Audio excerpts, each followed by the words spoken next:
নমস্কার বন্ধুরা, ইয়ার পাঠশালা ইউটিউব চ্যানেলে আপনাদের প্রত্যেককে স্বাগত। আর ভিডিওতে ক্লিক করার জন্য অসংখ্য ধন্যবাদ। স্বাস্থ্য বিভাগে নিয়োগের সম্পূর্ণ নতুন বড় নিয়োগ বিজ্ঞপ্তি প্রকাশিত হয়েছে। আর বিজ্ঞপ্তিটি প্রকাশিত হয়েছে কল্যাণী এইমসের পক্ষ থেকে। 37টি ভিন্ন ভিন্ন ডিপার্টমেন্টে রিক্রুটমেন্টটি করা হচ্ছে। প্রত্যেকটি ডিপার্টমেন্টের এগেনস্টে কিন্তু অনেকগুলি করে শূন্য পদ রয়েছে। ওয়ার্ক ইন ইন্টারভিউর মাধ্যমে রিক্রুটমেন্টটি করা হবে। তো এক্ষেত্রে কবে থেকে ইন্টারভিউ শুরু হবে এবং আপনারা কিভাবে আবেদন করবেন, কোন কোন ডিপার্টমেন্টে রিক্রুটমেন্ট করা হচ্ছে, বেতনক্রম, শূন্যপদ, সমস্ত কিছু তথ্য আজকের এই ভিডিওতে আমরা A to Z আলোচনা করতে চলেছি। ভিডিওটি আপনারা পুরোপুরি দেখতে থাকুন। সাথে চ্যানেলটিতে নতুন হয়ে থাকলে অবশ্যই সাবস্ক্রাইব করে পাশে থাকা বেল আইকনটা অন করে রাখুন, যাতে করে এই ধরনের নিত্য নতুন আপডেট সবার আগে আপনার কাছে পৌঁছে যায়। তো আসুন সরাসরি আমরা অফিসিয়াল নোটিফিকেশানটি দেখে নিই। স্ক্রিনে অফিসিয়াল নোটিফিকেশানটি দেখতে পাচ্ছেন, প্রকাশ করা হয়েছে All India Institute of Medical Sciences AIIMS কল্যাণীর পক্ষ থেকে 20/9/2024 প্রকাশ করা হয়েছে। আর ভিডিও শুরুতে যেমনটি বলছিলাম, ওয়ার্ক ইন ইন্টারভিউয়ের মাধ্যমে রিক্রুটমেন্ট করা হবে। আর এখানে কিন্তু ওয়ার্ক ইন ইন্টারভিউ শুরু হচ্ছে 7/10/2024 থেকে 8/10/2024। পরপর দুদিন ইন্টারভিউয়ের মাধ্যমে এই 37টি ভিন্ন ভিন্ন ডিপার্টমেন্টে কিন্তু শূন্য পদ রয়েছে, সেটি ফিল আপ করা হবে। তো এক্ষেত্রে যেমনটি আপনারা শুনলেন, এখানে দেখতে পাচ্ছেন, এখানে 1 নম্বর সিরিয়ালে যেমন বায়োকেমিস্ট্রি রয়েছে, তার এগেনস্টে কিন্তু ভ্যাকান্ট পোস্ট রয়েছে 2টি। এরকমভাবে আপনাদের যদি নিচের দিকে স্ক্রল করেন, শেষের দিকে যদি আমরা আসি, 37টি ভিন্ন ভিন্ন ডিপার্টমেন্ট রয়েছে। এখানে কিন্তু প্রত্যেকটি ডিপার্টমেন্টের এগেনস্টে কিন্তু একাধিক করে শূন্য পদ রয়েছে। তো কোন কোন ডিপার্টমেন্টে আপনারা আবেদন করতে চান সেগুলি কিন্তু আপনারা একবার ভিডিওটি পজ করে দেখে নেবেন। মোট 94টি শূন্য পদ এক্ষেত্রে রয়েছে। আর যে পোস্ট রিক্রুটমেন্ট করা হচ্ছে, এই পোস্টগুলিতে কিন্তু hybrid mode interview, online offline উভয় প্রসেসে কিন্তু আপনাদের রিক্রুটমেন্ট করা হবে। সিনিয়র রেসিডেন্ট নন একাডেমিক এই পোস্টে কিন্তু কল্যাণী এইমসের শাখার পক্ষ থেকে রিক্রুটমেন্টটি করা হচ্ছে। তো আসুন আরও গুরুত্বপূর্ণ কিছু তথ্য আমরা দেখে নিই। এখানে সিনিয়র রেসিডেন্টের কোয়ালিফিকেশান হিসেবে রাখা হয়েছে post graduation medical degree, MD, MS, DNB or equivalent respective discipline, অর্থাৎ যে যে ডিসিপ্লিনে রিক্রুটমেন্ট করা হচ্ছে সেই ডিসিপ্লিনে আপনাদের রেকগনাইজ ইউনিভার্সিটি অর ইনস্টিটিউট থেকে আমরা কিন্তু residency scheme, all the term and condition of residency scheme will be applicable. এক্ষেত্রে candidate MD in hospital administration of masters in hospital administration or DNB in hospital administrations can be applied the post senior resident in hospital administration এই যোগ্যতাতে আবেদন করতে পারবেন।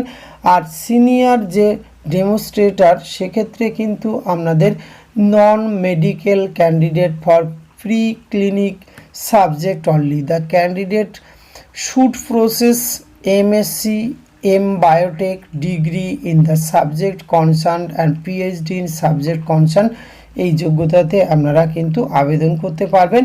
আর online application এবং interview hybrid mode senior resident, আপনারা online অ্যাপ্লিকেশানের জন্য যে পোর্টাল অর্থাৎ গুগল ডক যে সবুজ অংশটি দেখতে পাচ্ছেন, এই ফর্মে গিয়ে কিন্তু আপনাদের সমস্ত তথ্য দিয়ে আবেদন করতে হবে। এই ক্ষেত্রে আপনাদের কিন্তু এই যে গুগল ডক ফর্মটি দেখতে পাচ্ছেন, সেটি ভিডিও ডেসক্রিপশান বক্সে বা আপনারা সরাসরি অফিসিয়াল ওয়েবসাইটে গিয়ে কিন্তু আবেদন করতে পারবেন। আর এই লিঙ্কটি অ্যাভেলেবল হবে কিন্তু 28/9/2024, তার আগে কিন্তু আপনারা ট্রাই করলে এখানে কিন্তু আবেদন করতে পারবেন না। তো এখানে date and time of interview, এক্ষেত্রে offline at Kalyani AIIMS Kalyani, অফলাইনে যারা তারা কল্যাণী এইমসের ওখানে সরাসরি চলে যেতে হবে। আর অনলাইন রিপোর্টিং রয়েছে 7/10/2024 এবং 8/10/2024। এক্ষেত্রে কিন্তু অফলাইন এবং অনলাইন এই 9:30 থেকে কিন্তু শুরু হচ্ছে। Administrative building, first floor, committee room of AIIMS Kalyani, pin 741240। এখানে কিন্তু আপনাদের ওয়ার্ক ইন ইন্টারভিউটি অনুষ্ঠিত হবে।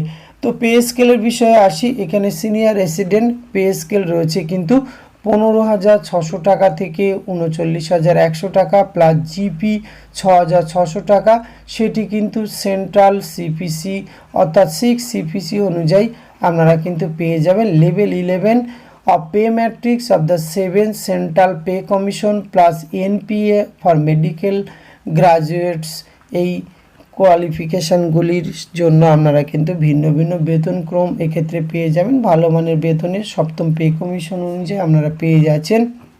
এক্ষেত্রে নন এক্সিডিং 45 ইয়ার্স অর্থাৎ 45 বছর বয়সের মধ্যে কিন্তু বয়সসীমা হলে আপনারা আবেদন করতে পারবেন। আর গভর্নমেন্টের রুল অনুযায়ী কিন্তু এসসি এসটি ওবিসিরা অর্থাৎ এসসি এসটিরা 5 বছর, ওবিসি 3 বছর, পিডব্লিউ ওপিএইচ 10 ইয়ার্স কিন্তু বয়সের ছাড় এক্ষেত্রে আপনারা পেয়ে যাবেন। এছাড়া কিছু জেনারেল ইনস্ট্রাকশন এক্ষেত্রে রয়েছে, আপনারা একবার দেখে নেবেন। সিলেকশন প্রসিডিওর ক্যান্ডিডেট অবশ্যই can apply for more than on post out of enlisted department, অর্থাৎ আপনারা কিন্তু একটি পোস্টের জন্য আবেদন করতে পারবেন এবং merit list, selection waiting list, all category, unreserved, OBC, SC ST এইভাবে কিন্তু আপনাদের মেরিট প্যানেল প্রকাশ করা হবে।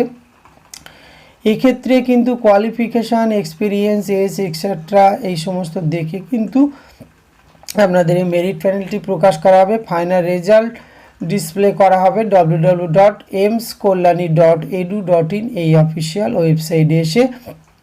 এক্ষেত্রে ইন্টারভিউ অনুষ্ঠিত হবে কিন্তু administrative building, first floor, committee room, AIIMS Kalyani 741240। এক্ষেত্রে কিন্তু আপনারা ইন্টারভিউ যাওয়ার জন্য টিএ ডিএ এই ধরনের অ্যাকোমোডেশন কোনো কিছু প্রোভাইড করা হবে না।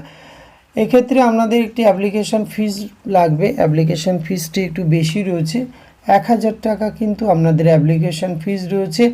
এক্ষেত্রে আপনাদের যে ব্যাংক ডিটেলস এখানে দেখতে পাচ্ছি, এখানে কিন্তু ইন্টারভিউ অংশগ্রহণ করার আগে বা আবেদনের সাথে সাথে আপনাদের নন রিফান্ডেবল এই অ্যাপ্লিকেশন ফিসটি আপনাদের প্রদান করতে হবে। সুতরাং অ্যাপ্লিকেশন ফি যেহেতু হাই রয়েছে, তো যারা আবেদন করবেন অবশ্যই বলবো ভিডিও ডেসক্রিপশন বক্স থেকে নিজের থেকে চেক আউট করবেন এবং আপনার ক্ষেত্রে এখানে যদি আপনি আবেদনযোগ্য মনে হন বা আবেদন করতে ইন্টারেস্টেড হয়ে থাকেন তবেই এখানে আবেদন করতে পারেন। আজকের ভিডিওতে এইটুকু তথ্য আপনাদের সঙ্গে শেয়ার করা ছিল। এটি যদি ভালো লাগে অবশ্যই আপনি আপনার প্রয়োজনীয় বন্ধুবান্ধবদের সঙ্গে শেয়ার করে তাদেরও জানার সুযোগ করে দেবেন। ধন্যবাদ, প্রত্যেকে ভালো থাকবেন।